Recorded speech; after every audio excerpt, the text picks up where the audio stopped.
I watched 31 horror movies in the entire month of October, or horror adjacent, on a single month. Was it fun? Sorta. Will I do it again? Probably not. But, 31 movies is a lot, so, let's get into it. Started the month by watching It Chapter 1 with some buddies of mine, and it was pretty fun. I like the cast of characters, and the chemistry between the kids feel really natural. The story, if you don't know, follows a group of kids who try to take down their friendly neighborhood clown, and it's a pretty good movie. I have sadly not read the book, as what do you think I am? A guy who reads for a living? I mean, the book has no pictures. I only read real books, like Batman and One Piece. But anyway, it was a pretty good movie. 8 out of 10. The next day, I followed it up with It Chapter 2, and it does not continue the hype. About 27 or 13 years later, I really can't remember. The main cast returns, except for one guy, to finally destroy the clown. The only thing that the movie has, in my opinion, is the fair scene with the skateboard kid. Other than that, it was kind of lame. Like, they killed Pennywise by, bullet, and it's not really that good. 6 out of 10. So far into the challenge, this is the best movie, and it shows. I mean, this movie did win the Big Five at the Oscars. The story follows Clarice as she works with a cannibal serial killer named Hannibal to capture a man named Buffalo Bill. The slow and methodical pace of the story is amazing, and just how every scene is amazing. This movie is a perfect 10 out of 10. I then watched the movie Bring Her Back. This movie has a lot of things going for it, but it really doesn't hold all this together at the end. The story follows some orphans being adopted by the lady, and the lady has a lot of problems, like peeing on a kid. It's in the movie. The movie mainly follows a boy whose name I forget, who keeps finding little inconsistencies with the way of living. My main problem with the movie is that it doesn't really explain anything, like why is there a little demon boy, and how come they convey the cult through a VHS tape. Just a movie with a lot of its play and doesn't really eat it all. 8 out of 10. I watched another Stephen King movie, this one, Misery. The movie follows a writer who got in an accident and is taken care of by a very, very obsessive fan, this is a massive understatement. Anyway, she's kind of bananas, and in a brief but pretty grueling scene, she breaks the legs, and I'm not gonna lie, I kind of winced a bit whilst watching it. Anyway, a pretty great movie, 9 out of 10. I then watched Tucker and Dale vs. Evil. This movie is a horror comedy, and yeah, it's pretty funny. The story follows two guys dealing with a group of college kids, and in my opinion, the twist at the end wasn't very good. I don't really feel like it had a good, getcha moment in other twists, but it was good nonetheless. Tucker and Dale, pretty great. 8 out of 10. Watch Hereditary and Jeepers Creepers. It's just the scariest movie yet. I mean, just the first 30 minutes, and then the last 30 minutes are just awe-inspiring. Like, they need to be studied. What I liked more about this than Bring Her Back is that they actually explained stuff. Although it was at the end, they still explained it. Anyway, great movie, and one I think everyone should watch at least once. It's so good. I'm not even going to explain the plot to you. So, I mean, just don't lose your head. 9 out of 10. Next movie I watched was House, or House Soup, as it's also commonly said. This movie is peak fiction. I'm not even joking. This movie was so good it made my top 4. I shit you not. This is my first of many Japanese films I watched, and it was a great start. The movie follows a group of girls visiting an aunt's house, and then some wacky shenanigans happen. I genuinely think you should watch it, and the people who have watched it will probably agree. And if you are turned off by the editing, it's just part of the charm. And the soundtrack too is so good. 10 out of 10. No wait. 11 out of 10. This was an amazing movie, and don't be asking me to watch the 2011 remake, because from what I hear, it's pretty bad. And I only watch good movies. Anyway, on with the peak. The story follows a group of scientists in Antarctica doing science stuff when a mysterious alien starts taking over starting with the dogs, and then the people. This movie is amazing, especially the VFX shots, and I was getting all tingly inside and everything. And the ending, I just love it, with all the ambiguous stuff, just a great movie in total, 9 out of 10. I then watched Killer Clowns from Outer Space, and not gonna lie, the best part was his theme song. It did not need to go that hard. I find it's the only reason to watch this movie, unless you want to watch something fun with your friends. 8 out of 10. I then watched Candyman. This is a cult classic for a reason. The story follows Catherine, I think was her name, in her quest for the Candyman, a man who is killed by bees. Anyway, she doesn't believe in him, so Candyman makes her life miserable by killing dogs, people, and baby napping. Everything's okay with that smooth, sweet, and silky Tony Todd voice. Sorry for the slight tangent, but she dies in the end and becomes the next Candyman, I think. 8 out of 10. Jeepers Creepers, Shiver Me Timbers. This movie is just as scary as Hereditary, and maybe even more. This got banned in theaters in the 70s. Basically, a little girl gets possessed, and golly gee, is this movie terrifying, with vomit, and the second movie with people pissing their pants. Apparently the production of this was really bad, and I'm not going to yap about this, as there are probably a bunch of other videos on YouTube covering the topic, but all in all, a great movie, 10 out of 10.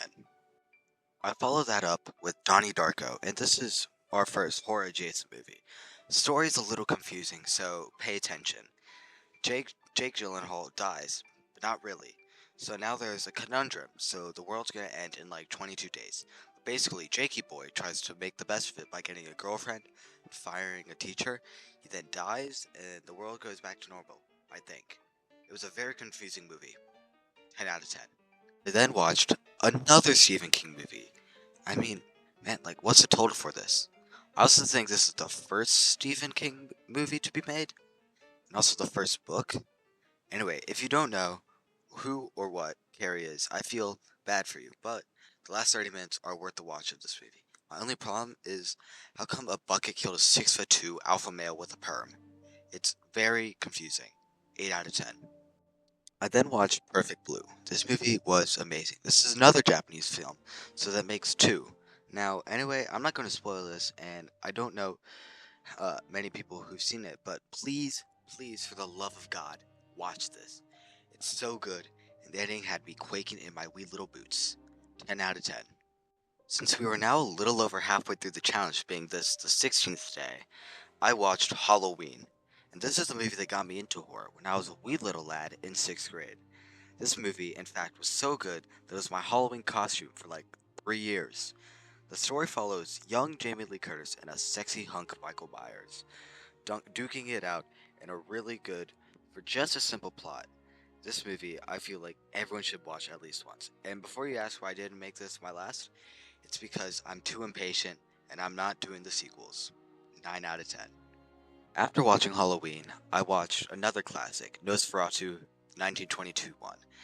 And I'm not gonna lie to you, I don't remember much, because when I was watching this, I was like half asleep. So, you know, makeup was pretty good. Other than that, it was just kind of like just okay. 8 out of 10. This movie is probably the best movie ever made. Velocipaster. I have no notes for this movie. When asked to give an example of peak cinema, I will say this God-giving, life-eternal movie. This movie is just peak. Just a dinosaur pastor. What more do you want? Jesus, dinosaurs, and Frankie Mermaid. Just a 10 out of 10 masterpiece. What about this next movie that hasn't already been said? This movie is, of course, The Shining, one of, if not, Kubrick's best films. The film follows a family being shined by the shining in a hotel. This movie is amazing. From the layout to the outlook of how like everything just doesn't match, this movie is amazing. Jack Nicholson's acting in this movie is just peak. And I actually read the book, although it wasn't like 7th grade and I don't really remember every detail. The only thing I remember different is like how the hedge maze was made for the movie and not the book, and how the outlook burned down in the book and not in the movie. But it does in the sequel, and I will actually get to this one later. I then watched another cult classic, this one being Frankenstein. This movie was good, although I feel like I already knew the story, even though this was actually my first time watching the movie, and I've never actually read the book. The best part was a little girl drowning. I think every movie should have a little girl drown in it. 8 out of 10. This one is another Stephen King movie. This is a newer film. It came out this year. And this is also the 6th one. I mean, man, this guy can write.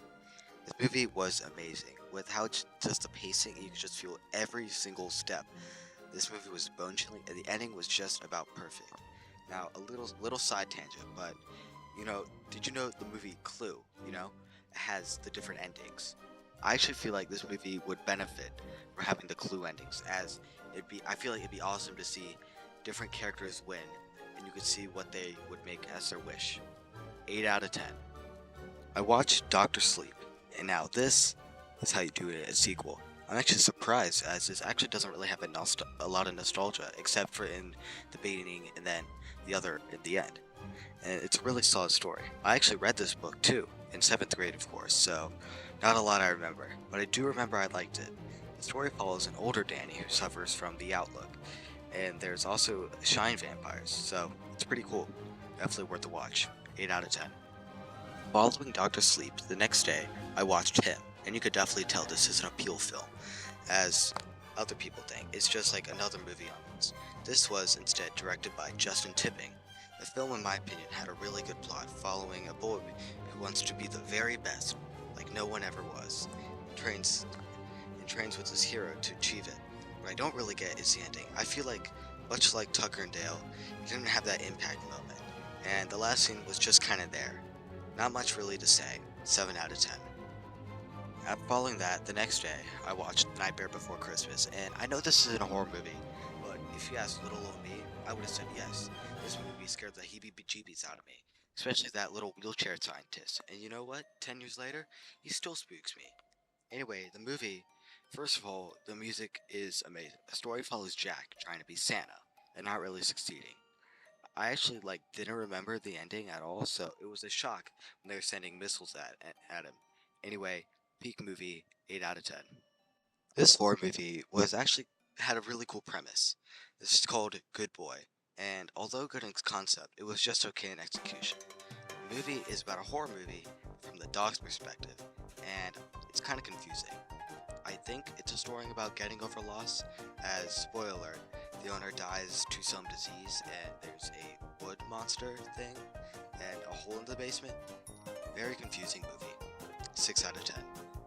For the third and final Japanese film, I watched Onibaba.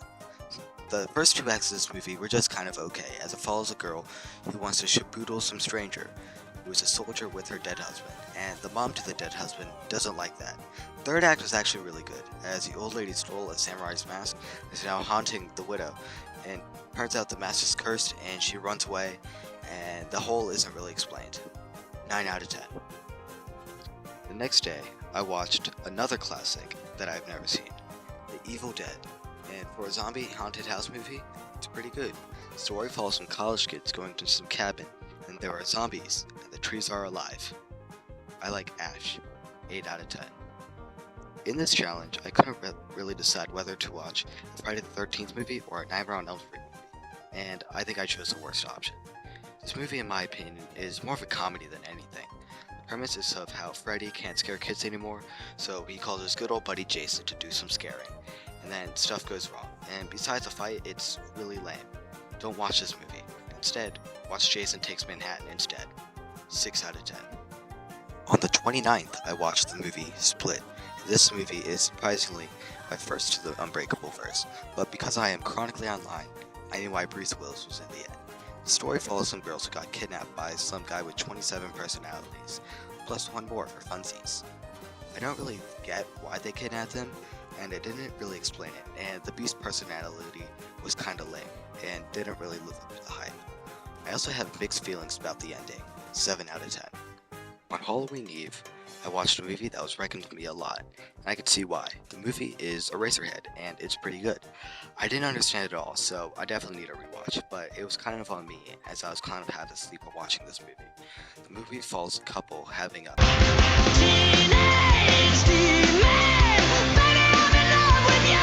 Get that reference? You're pretty cool. And if you don't, hopefully some wise man will put it in the comments. Anyway, 8 out of 10, probably bump it up to a 9 if I rewatch it, but I don't know if I will. And now, to finally finish this massive Halloween conundrum, I finish it off with The Babadook. This movie is kind of a sad conclusion, as this movie is very mid. The story follows a mom and a dipshit being haunted by a demon, and I swear to the Lord himself, if that annoying kid doesn't shut up, I'm gonna dress up as a Babadook and kill him myself. Sorry, slight tangent. Mid as fuck, and won't rewatch it. Kids suck donkey balls, and there was barely any Babadook. 6 out of 10. Here's the ranking if anyone was wondering what I thought, and make sure to subscribe also too. And that's 31 horror movies in 1 month. I don't know if I should be proud of myself or deeply concerned, but hey, I made it. Some of these movies were absolute masterpieces, and some of them were just mid, and a few fell flat, like psychological experiments to test my patience. Even the weird ones had their moments, I think.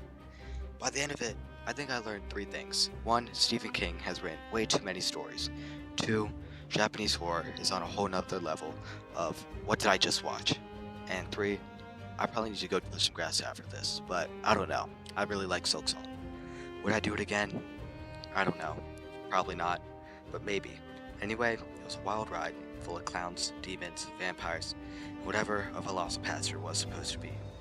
Thanks for tagging along. Now, excuse me, I'm gonna go watch either Lego Batman movie or play Silksong again. And check out my letterbox, and so you can get early, thoughts of what my next video would be. Bye.